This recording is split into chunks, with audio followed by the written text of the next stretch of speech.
some true scary stories today. These are again from Mr. Nightmare. If you haven't checked him out, please do. He's a really good horror narrator on YouTube. And he adds like really cool sound effects and all that. So if that's something that you're interested in, don't forget to go over to his channel. So let's begin. So this first story is called The Neighbor. Okay, and it goes, I am currently in a predicament, and quite frankly, I don't know what to do. I'll start from the beginning. 5 years ago, my next door neighbor Charlie, or Charles as we called him, informed us of his 14-year-old son's disappearance. I reported it to the police. It was on the news. It was everywhere. Me and my wife felt awful and always offered to help him out in any way we could. As the years passed, with no word from their son, we assumed they eventually came to terms with it and realized the worst had probably happened. Me and my wife had never had the nerve to ask if the boy ever turned up. Occasionally, Charlie and his wife would invite me and my wife over for a barbecue during the warmer months. We noticed that neither of the two were ever the same since their son had gone missing. Charles' wife Kathy is quieter and more reserved, and Charles just seemed more awkward and nervous. Both understandable to a certain extent. Fast forward a couple of years later to last week, Charles came over to me while I was taking out the garbage and asked to borrow a shovel. Without hesitation, I ran to get him my best shovel, not asking why he needed it. He thanked me and said he just needed to do some work in his backyard and he'd get it back to me tomorrow. He then disappeared into his backyard. I think we all know where this is headed. I went inside, and when I was by one of my upstairs windows that has a clear view of Charlie's backyard, I could see he was digging out a really big hole in the ground. He seemed to be struggling a bit.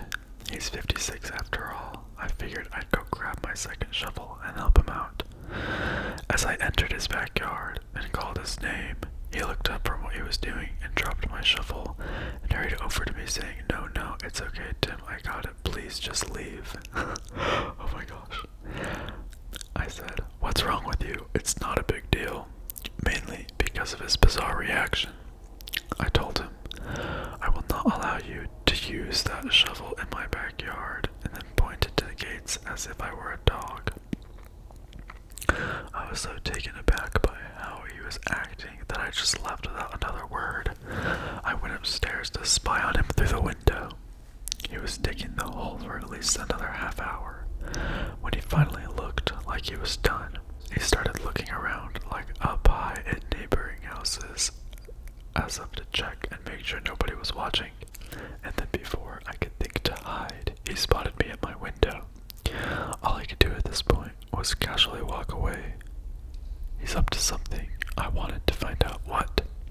I continued to look at his backyard every so often, but he wasn't digging anymore. I figured he knew I was watching now and would wait until it was dark.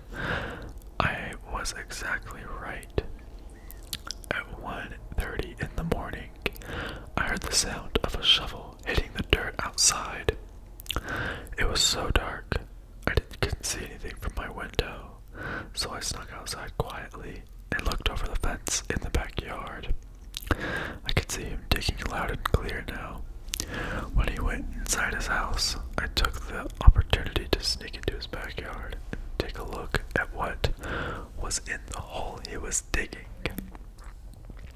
The moonlight alone revealed a small piece of black garbage bag protruding from the dirt at the bottom of the hole.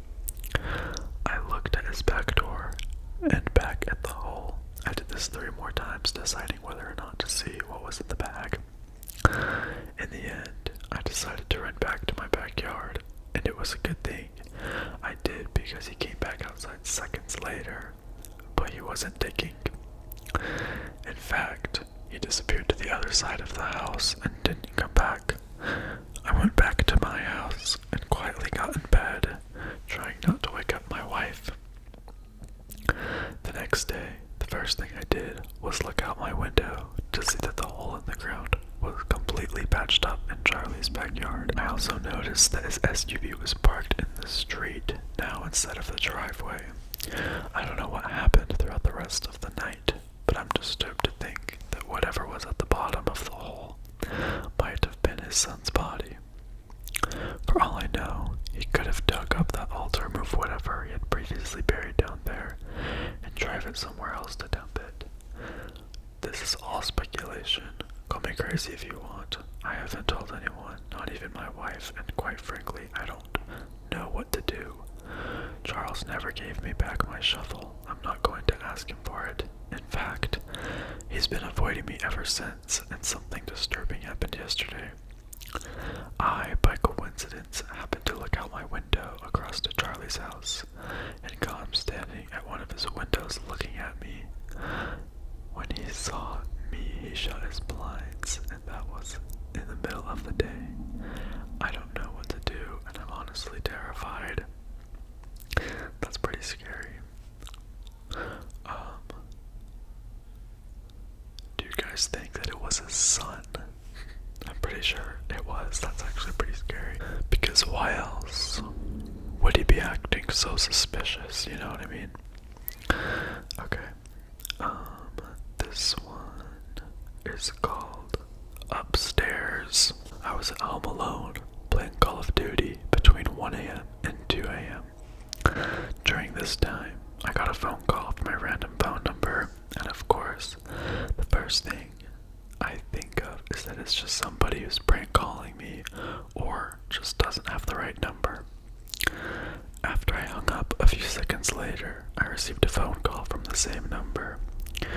When this happened, I'll admit I felt a little chill run down my spine.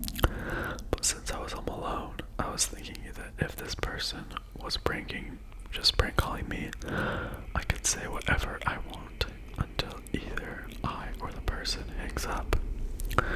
So I answered it. I said hello in a sort of annoyed voice, but there was no response. Instead, all I heard was something that still freaks me out. I heard what sounded like a cat hissing, but in a much deeper pitch. Of course, out of surprise, I became defensively hostile. I said into the phone, "Look, buddy, if you call this number again, I'll have my friend who's a police officer track this number and arrest you." But this didn't even faze whoever was on the other end of the phone. Instead, all I got in response was disturbing low-pitched laughter. My heart dropped. "Why are you calling?" I said. Then, this is what still gives me nightmares to this day. As clear as day, in a dark, almost demonic voice, I heard, "I'm just waiting for you to come upstairs." Oh my gosh, I just got chills. Without hesitation, I ran out of the house and ran across the street to my friend's house and asked his dad to call my dad, trying to explain to him what happened at the same time. After he called my dad, my friend's dad called the police. They arrived in 5 minutes and found nothing upstairs, but they did find the back door open. That's pretty creepy as well. Okay, I think we're gonna do 1 or 2 more stories. But I just wanted to say again, if you guys have any true scary stories of your own, you can message them to me, Snapchat them, DM me on Instagram, comment them down below, email me, whatever you want. I want to make a subscriber horror story, and I've had like 3 or 4 in so far, so yeah, just let me know. And let's move on to this next story. This one is just called Her Mom's Friend's Sister. I moved to my dad's when I was 10 and didn't know anyone in the area except for the family my dad was friends with. A a single mom with 3 kids. Luckily, there was a girl a couple years older than me. She was 12 at the time I met her, and we got to know each other a little over a couple years. We weren't close, but we ended up having the same friends. One night, my friend Rob was hanging out with her and her younger brother. They happened to be in the house alone because my friend's mom was at work. Her mother has been helping this one lady through her work and got to know her fairly well. She found out her sister was in a mental institution and was let out recently. The night Rob was hanging out with my friend, they got a knock on the door.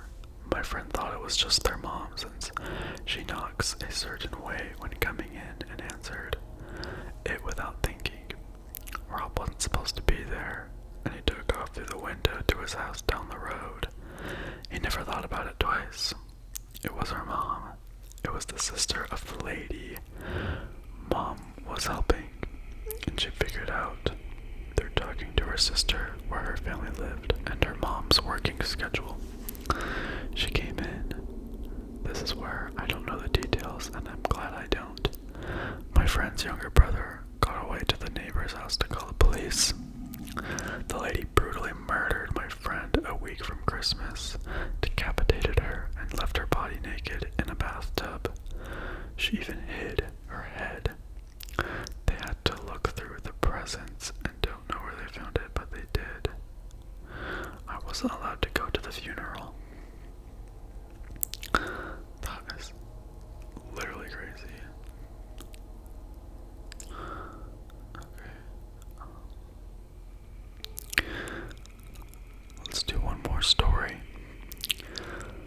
I hope you guys are enjoying these. Okay, this one is called My Christmas Story, which sounds like it would be happy.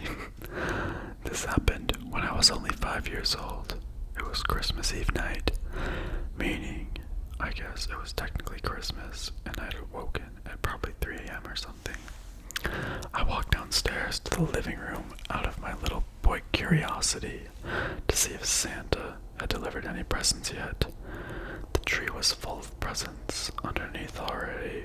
I was so happy Santa had come. But what was this? There was someone in the kitchen going through the fridge. I remember stepping into the kitchen and seeing a really tall man going through the fridge, chugging a milk carton. He spotted me. He put the carton back in the fridge and shut the door. He then put his fingers on his lips to tell me to be quiet. "Are you Santa?" I asked. "Yes, I am," he told me quietly. He walked past me, patted me on the head, and stepped into the living room next to the tree. I don't know what I was thinking, even at 5 years old. He wasn't wearing anything even resembling Santa. He looked around at all the gifts. I thanked him for all the presents as he began picking up the bigger boxes. I remember being confused, and I'm pretty sure I asked him why he was doing what he was doing, but I don't remember exactly what he said. I believe it was along the lines of, "I'm just replacing the gifts with better ones in my sled." I believed whatever he said though. He walked out the door with 3 boxes and came back momentarily to grab more, then left again. He came back in, patted me on the back, and told me not to tell my parents I saw him. I smiled and agreed, and he took off with the boxes. I waited for him to come back with the replacement gifts, but he never did. Eventually, went up to tell my parents, despite what he said. When my parents realized I wasn't joking, they sat up in shock and fear and ran past me downstairs. When they saw half the presents were gone and the back door was left wide open, my mom screamed like a deranged person. I remember my parents were practically scolding me, demanding for me to describe the person who entered their house. Of course, being 5 years old, the description I gave was anything but useful. All I probably told them was that he was tall. It's been almost 15 years now, though, and at this point for me, being that I was only 5 years old, it's nothing but a story to tell rather than a bad memory at all. Alright, well, there you go. I hope that these scary stories helped you guys relax, and I hope that you are feeling nice and cozy in your beds. And I hope that you can get the rest that you need.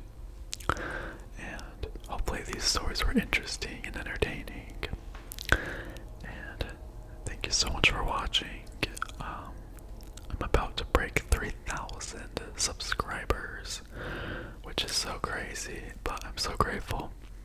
And thank you all for watching, and I'll see you guys on the next one.